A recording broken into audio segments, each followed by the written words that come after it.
Good morning, everyone. Wait a minute. It's afternoon now. Just past noon. I'm home alone. All alone. Yeah, except for the two dogs. It's still warm, really warm day, but not as hot as it was yesterday and day before yesterday. Reminds me of the time when I didn't grow up in heat like this. Okay. And at the age of 20, when I came to the United States from Lisbon, Portugal, to Orlando, Florida, I remember I was wearing this really heavy coat and walked out of the airport, and it was March. I believe it was the end of March, towards the end of March, and this like wave of heat hit you. I have never experienced before. What the heck is this type of air? I mean, you literally felt like you could be swimming in the air. That's what it felt like through the heat. And went to the motel there, and how does one work in air conditioner? Never come across an air conditioner before the age of 20. Can you guys believe that? Yes. Anyway, so gosh, it was quite something. What an experience to experience heat like that. Yes, yeah. Anyway, so, but now, after so many years, right? 20 years later, more or less, 20 years. What am I saying? That would only make me 40. Almost 40 years later. Uh, and coming to Kentucky, because the West Coast isn't like that either. They have hot there, but we lived in the Bay Area, and the Bay Area was always kind of cool. I mean, cool, even in the summertime, very doable. It get hot, but it's this dry heat. But then when you would drive towards Sacramento, yeah, you would definitely hit another heat. It's like more inland, not so close to the ocean. Interesting. Weather, heat, cold, all that jazz. Very interesting to me. Well, anyway, but it's much cooler today. So we had 2 days of real hot, humid days here. And today, again, is nice, comfortable. So I saw fact-checking things, right? Yeah, okay. I saw a post some months back when all the hype about the electric vehicles, was big and this and that, pros and cons. When I saw a photo of an electric vehicle, and you saw the back of it with a generator and two gas cans. And I couldn't help myself. I'm going, well, here you are. You take a longer trip where you might not come across those electric charge pumps. And you got to have the old way with you, too. And posted that on Facebook because I thought it was funny, right? One of those things again. Okay, guys, if this doesn't tell you something, all right. Anyway, and it was fact checked. Oh, it's only partially right or true. This that, and my studies. I go, okay, what? So you can't charge an electric vehicle of a generator. It has to be an inverted generator, right? With gas. That's gas powered. Right? Yes, you can. Perfectly fine. No problem with that. So, yeah. So why was that fact checked? What? Somebody didn't like that someone actually made a point like that? So, well, there you go. Right? Anyway, then as I thought back to that post somehow, I don't know why it came to my mind, but it did. I thought, well, I think it's all right to fact check history, don't you think? Yes? And some things are true, don't need to be distorted. And some things that one wants to really believe, just to what? I'm not sure. Keep your anger and resentment and hostility going towards others or this or that. Well, okay, just saying. So, how about? Aren't there enough historians and I don't know what out there that let's look at all these history books one more time. And with really what we know now, this, that, really, really put some stuff out there, that books out there, or the info on even that, some of it does need to be checked on virtual reality, right? Oh, now I remember why I thought of it. And come up with the truth. What's such a big deal? Just put out history books, certain science, this, that, everything that actually has hands and feet.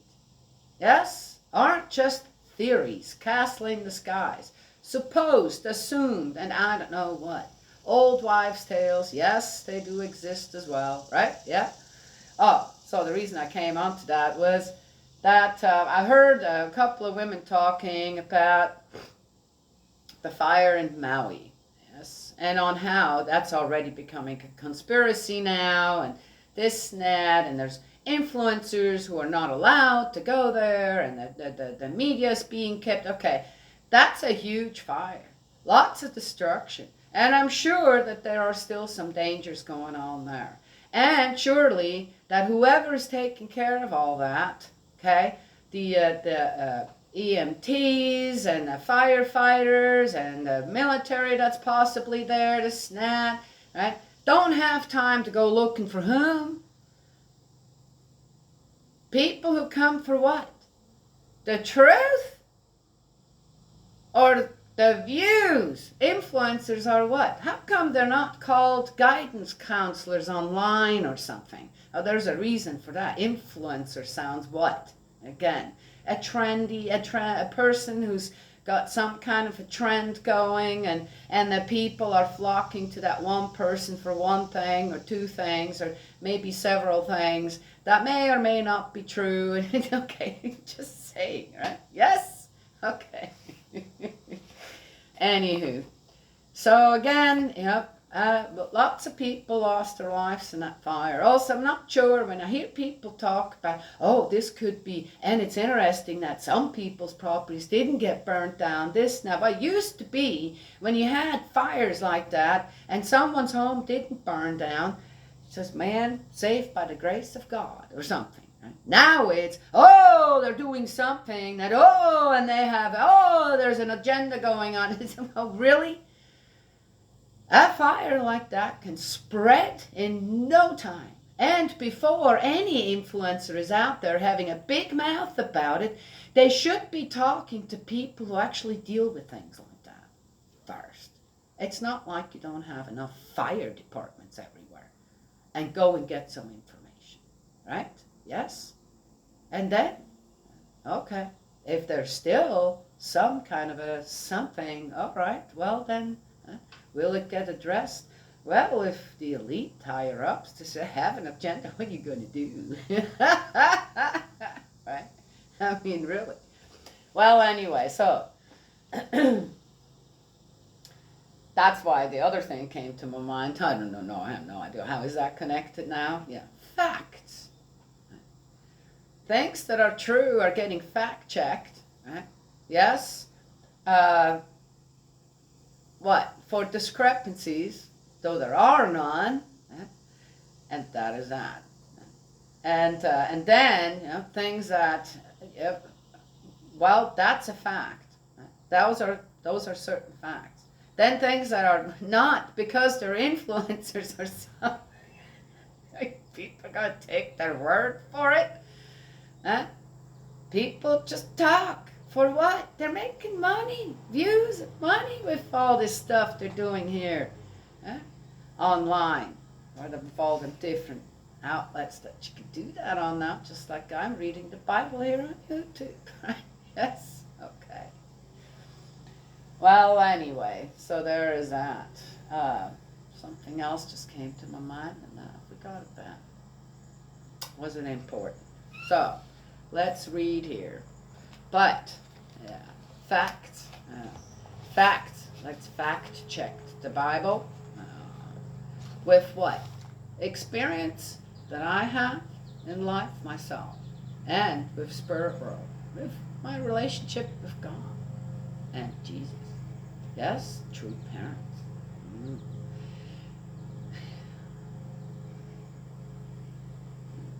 Well, anyway, so thought I'd share that. Oh, so now suddenly, presidents have immunity. I don't know, it's a political immunity or this or that. And our Mr. President Trump, yes, I believe he would be, if things would have gone properly, rightfully, truthfully, we would have Mr. President Trump in office. That's what I believe.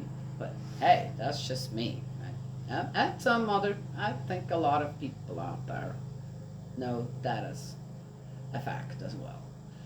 And suddenly now, after all this money was spent, all these meetings on trying to get him indicted on this and on that and on I don't know what, and that has been going on for years and years, right? Yes? Suddenly there's some kind of a presidential immunity, that presidents have immunity over certain things when they're in office, even afterwards. Well, how come that was never mentioned before? Huh? Yes? That's just coming out now? Nobody knew about that? Dear me, what kind of politicians and lawmakers and I don't know what, judges and lawyers do we have sitting in them high places making all that money and they don't know the law? Oh, okay. All right. I find all that very interesting. I'm looking at that and okay. But it is as it is, right? They're going to be doing whatever they want to be doing till they are no more, I guess. So, in the meantime, let's just read the Bible. Huh? And do what? Yes, fix God's reputation. And put the blame or whatever and the doings where that happened to people over thousands of years where it belongs. To the people. Lay it at the feet of the people. Right? Yes? Yes. And hopefully we'll find back to what God's will, God's ideal truly is for all of us. So we're in 1 Samuel 18. When David had finished talking to Saul, Jonathan felt an instant affection for David. Jonathan? That's Saul's son. Ooh. Well, ooh. Let's read this again. Oh, this sounds creepy. When David had finished talking to Saul, Jonathan felt an instant affection for David. Jonathan loved him like his very self.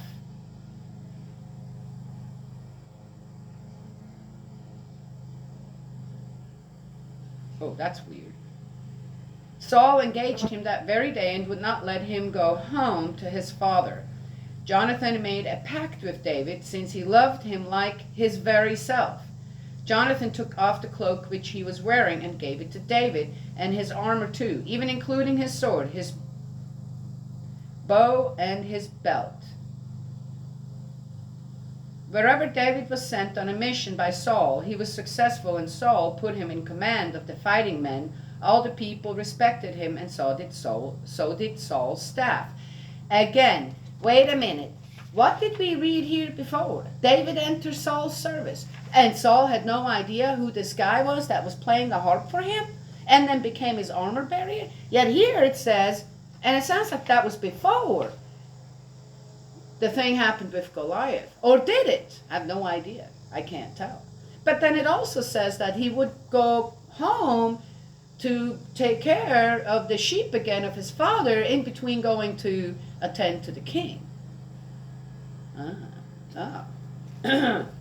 Interesting. Well, I don't know. Do people read it like I do? It's a bit confusing here. And then here's Jonathan now. Ooh, what is that? Aye. Saul starts being jealous. Oh. On their return, when David was coming back from killing the Philistine, the women came out of all the towns of Israel singing and dancing to meet King Saul, with tambourines, sistrums, and cries of joy. And as they danced, the women sang, Saul has killed his thousands, and David his tens of thousands. Oh. Saul was very angry. The incident displeased him. They have given David the tens of thousands, he said, but me only the thousands. What more can he have except the throne? And Saul watched David jealously from that day onwards. Well, well, well, there you go. What did God say? They want a king? It's going to be a mess. Why? Looky, looky here. Huh? The king, Saul, King Saul, it's not about the people. Huh? It's not about, they got to keep harmony and peace. It's about what? That's about power, this, that. As I said, was it the Philistines that continuously were on the warpath? No, just saying, there you go. Saul was very angry. The incident displeased him. They have given David the tens of thousands, he said, but me only the thousands. What more can he have except the throne?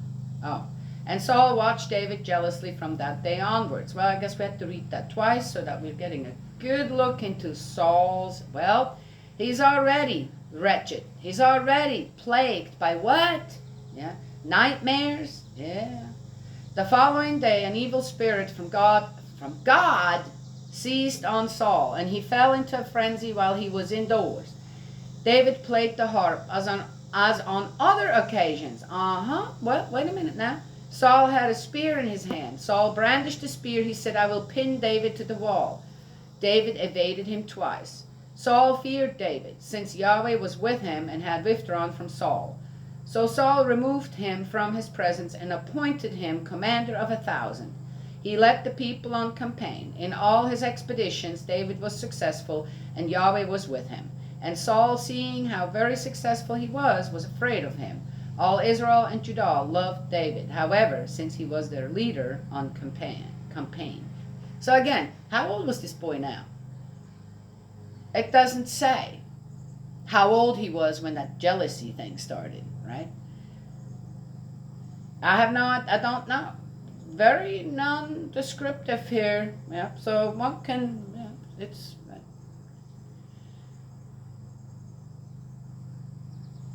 one would hope, you just believe that you'll be as quickly done at the pump, charging an electric car as you are at the gas station. Okay, right. Because you're not getting all the info. David's marriage. Saul said to David, oh, he's old enough to marry. This is my elder daughter, Merab. Oh, yeah, well, yeah, he was supposed to get the daughter of Saul after. Okay, now we're getting to that. I shall give her to you in marriage, but you must serve me bravely and fight Yahweh's wars. Yahweh's wars. Saul thought, better than strike the blow myself, let the Philistines do it. David replied to Saul, who am I, and what is my lineage, and my father's family in Israel, for me to become the king's son-in-law? When the time came for Merab, daughter of Saul, to be given to David, she was given to Adriel of Meholah instead. Now Michal, daughter of Saul, fell in love with David. When Saul heard this, he was pleased. He thought, yes, I shall give her to him. She can be the snare for him, so that the Philistines will get him. On 2 occasions Saul told David, today you shall be my son-in-law. Saul gave instructions to his servants, have a private word with David and say, look, the king is fond of you and all his servants love you. Why not be the king's son-in-law? After he tried to kill him twice? Oh, okay. Saul's servants repeated these words in David's ear, to which David replied, do you think that becoming the king's son-in-law is a trivial matter? I have neither wealth nor position. Interesting on what David thinks is important here. Saul's servants then reported back. This is what David said. Saul replied, tell David this. The king desires no bride price except 100 Philistine foreskins in vengeance on the king's enemies. What? Saul was counting on getting David killed by the Philistines. Awesome. Huh? What does that mean? Does that mean what I think it means? When his servants repeated this to David, David thought it would be a fine thing to be the king's son-in-law. And no time was lost. Before David got up to go, he and his men and killed 200 of the Philistines. David brought their foreskins back and counted them out before the king, so that he could be the king's son-in-law. Saul then gave him his daughter Michal in marriage. Wow. This is just gross. Saul could not but see that Yahweh was with David, and that the whole house of Israel loved him. Saul became more afraid of David than ever, and became his inveterate enemy.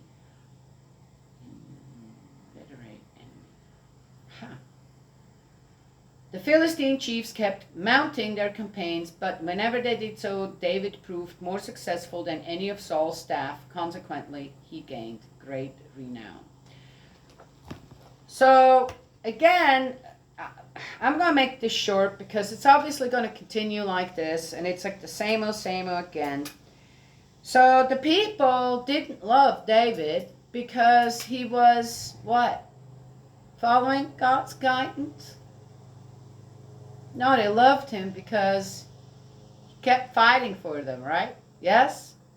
And it's questionable, again, under Saul's tutelage when it came to wars and all that, if it was really the Philistines who continuously came back and wanted to be beaten. Yeah, okay, all right, just saying.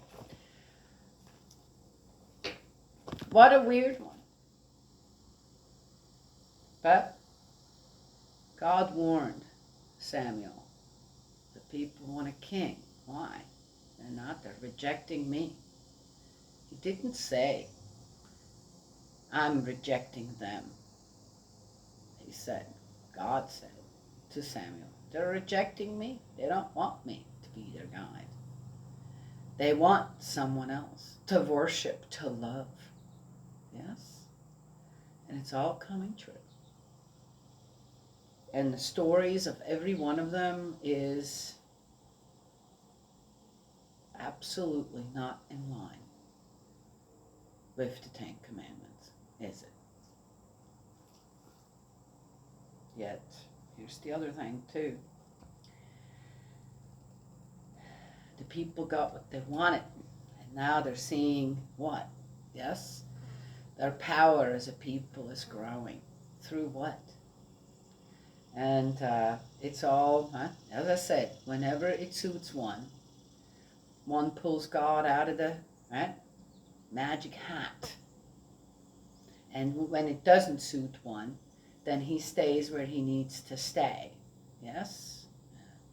Well, anyway, there it is. Very sad to read all these stories and kind of come to the conclusion on how God throughout history, the most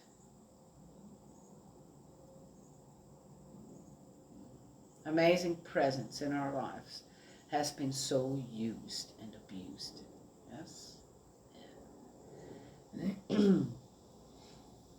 Bullies want others to be bullies so they can feel better and, of course, continue to bully.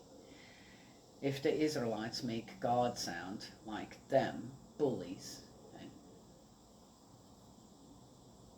a bully, bullying anybody else but, and of course bullying the people when they don't, which isn't true. Anything that the people have done are of their own actions and cost the consequences. Yes? Yeah. So, anyway. Interesting.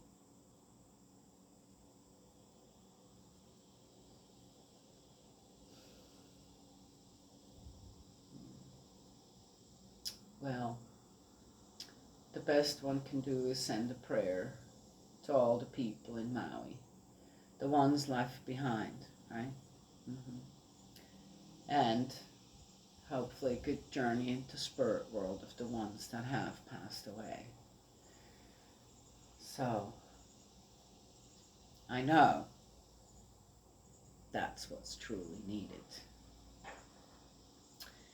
And of course, it surprises me every time on how so little money, when a catastrophe like this happens in one's own country, on how little money is actually available to the people, and how many billions of dollars, are being placed somewhere where they don't belong. Hmm? Yeah. How about, I wonder how many billions of dollars all this stuff against one person, our President Trump, has cost so far. That now, instead of, okay, and then now we know, now we have presidential immunity, and that money could be used now where, and no doubt, the people of the United States would say that was a bad natural disaster, and of course we should help out our fellow man. Yes? Yeah. I don't think people feel that way about the Democrats and the Republicans, whatever, when they start headbanging and I don't know what with our money and come to no conclusion. Then suddenly there's a law that says, years later, just like, it's not funny. I don't think people are for that kind of jazz. But helping out a fellow man with our money, yeah.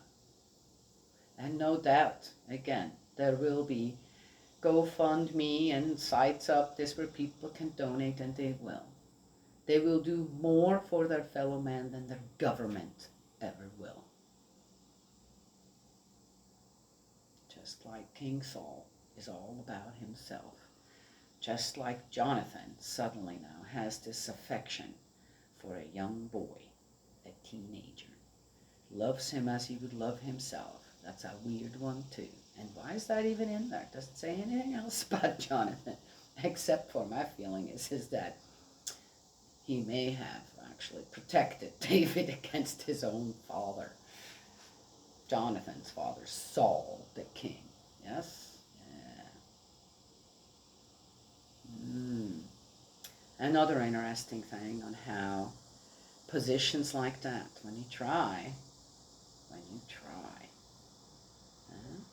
to pretend to be God, when you try to take God's position in people's lives,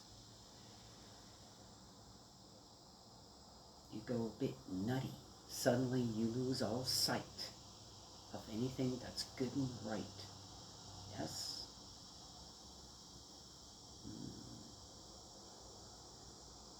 Interesting. Interesting what went on there with the Israelites and their king, more or less their first king. Interesting what's going on in our country. And countries all around the world with their governments, their kings. Okay, well, let's keep our heads straight on, okay? On straight. And stay with the truth, with the fact, yes?